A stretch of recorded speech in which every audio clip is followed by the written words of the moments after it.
guys, just another quick one. I am in the studio, as you can see, and I am just about to wrap up a commission that I've done of a cute little doggy called Pippin. You probably have seen him.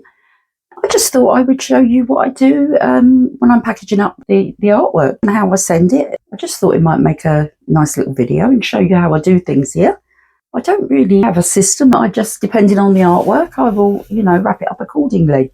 But for commissioned pieces, I generally mount them and they go off via Royal Mail. I haven't had an issue with them, but I just wanted to show you how I did it anyway. Thought somebody might quite like to see. It's always interesting, I think, to see how other people do it. I know when I was starting, I watched lots of hacking videos. I just find it interesting to see how people do these things. So just a quick one today. I'm going to put my camera overhead on my desk and show you how I do it. Right, guys, I hope this view's going to be okay. I've had a bit of protective bubble over that so that I could bring it from the house into the studio. This is the lovely Pippin. I'm sure you've seen him on the wall. And this is one I've done for my neighbour, of her dog Floyd. She's quite old, my neighbour, and she's been really unwell lately, bless her. So I thought, she treats her dog like a baby, so I thought I would do her a nice picture in the hopes of bringing a smile to her face. So hopefully she likes that. Obviously I'm not going to wrap that one because it's just going to be popped over the wall, but there he is anyway. I actually did that one in an evening. So I'll just pop him to the side. I need to pop him somewhere where they're not going to see if they walk past. They definitely would be able to see. So to start with, now obviously I want this protected. It's going to be posted in a board back envelope, a large board back envelope. This is A3, this size. And Pippin was worked just in Faber-Castell. There was a few Caran d'Ache luminance and on white pastel matte paper, although it doesn't look very white against the mount. But the mount is crystal white, I believe. And after I put the mount on, I've just simply backed it onto some mount board, which is it's almost like a polystyrene, a compressed polystyrene. And that makes it nice and sturdy. As you can see, it's a nice, I think that's a 3mm, not too sure. But then that can just be popped into a standard frame. So it's nice, and they feel really sturdy once you've got them on there. But just to protect the artwork, not that it's going to smudge or anything, because obviously it's pencil and not pastel.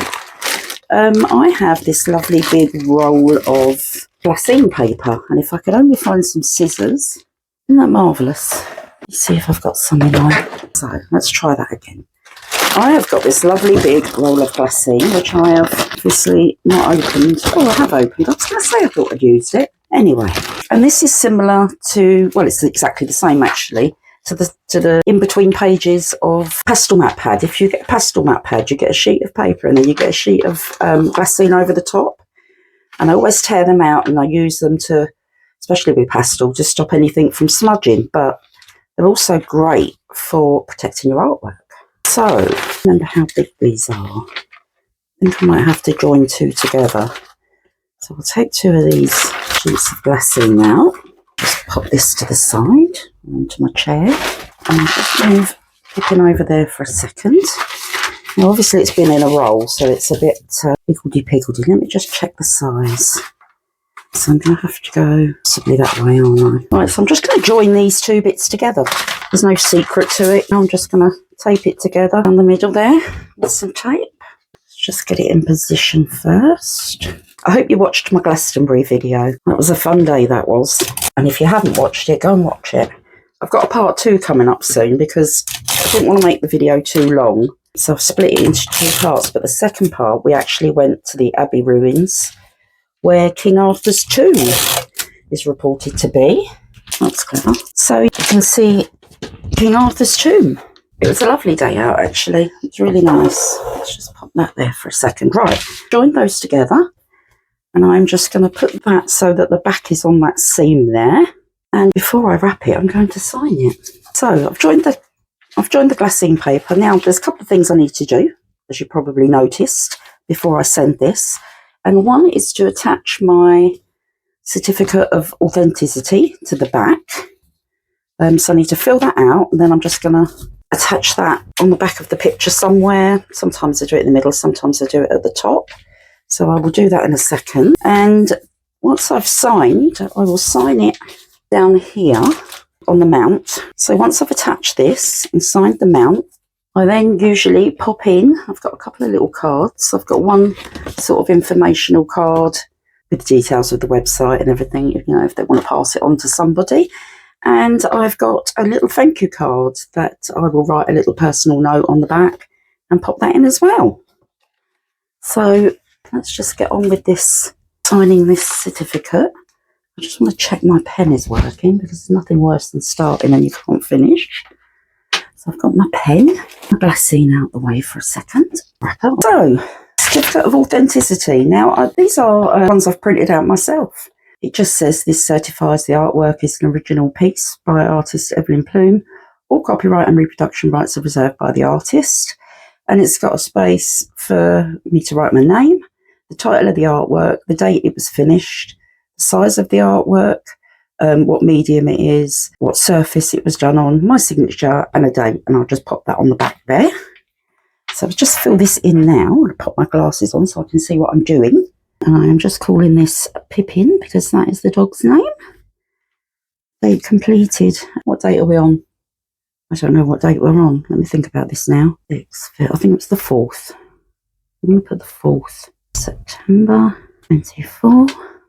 Size is 3 medium pencil, surface, pastel matte paper, my signature, and today's date I believe is the 6th.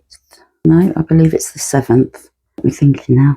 So that's done. I will check that. That's that done. Now I will just attach that to the reverse of the picture. And so to attach that to the picture, rather than having messy tape, I will use, this is double-sided tape. Now, if you're a crafter, you'll know what this is. The red tape is very, very strong. It's great stuff. So I just will run some tape along the edges there. So, and then I will peel the backing off. Oops. Famous last words. Comes in handy if you've got some fingernails, which I do at the moment, surprisingly. There we go. Just check and make sure I've got the picture up the right way. Yeah. And I will just pop that to the centre of the picture. There we go. And that is all lovely and secure now. Fab. So now that's done, my glasses back on my head. I will literally just wrap the picture as if it's a gift. I will pop my card in first. So I'll pop my little thank you note. That's a little personal note, which is just a nice little touch. And I will pop that in there like that. And then it's just a case of wrapping it a bit like a gift. So try and do it so that's fairly near to the top there. I really hope you can see this because I haven't got a view of my camera. And I will fold that over. So, piece of tape on there. And then on the edges here, I will literally just fold those over just as if I was wrapping a gift. And I will pop those over. This really is just to give it another layer of protection. And then it's almost like a gift for them to open as well. You know, gives them something to unwrap, which is always nice, isn't it? Tape on that part there. And so that really is all there is to it. It's just a really quick way to give a little bit of protection on there. And then I will just pop it to one of these. This is a bald back envelope, stick and peel. And I will just pop him into there. Now I like to put him so that the board, which is the back of the envelope, I like to put it that way so that the front of the picture has got the most protection. And then it's just a case of printing out the address. I'll do that on the computer. And that's it. I might put a little sticker or something there, but that's it. That's how I send them. So I hope that's helped someone. Let me just get my camera back down so I can actually see what I'm doing. So there we go. That's how I do it. And once I've printed off the label for it, I do that via the Royal Mail click and drop. And if I've got a few of them, I will arrange for the postman to come and pick them up for free. So that's all good as well. Saves me a trip to the post office with a bag full of stuff.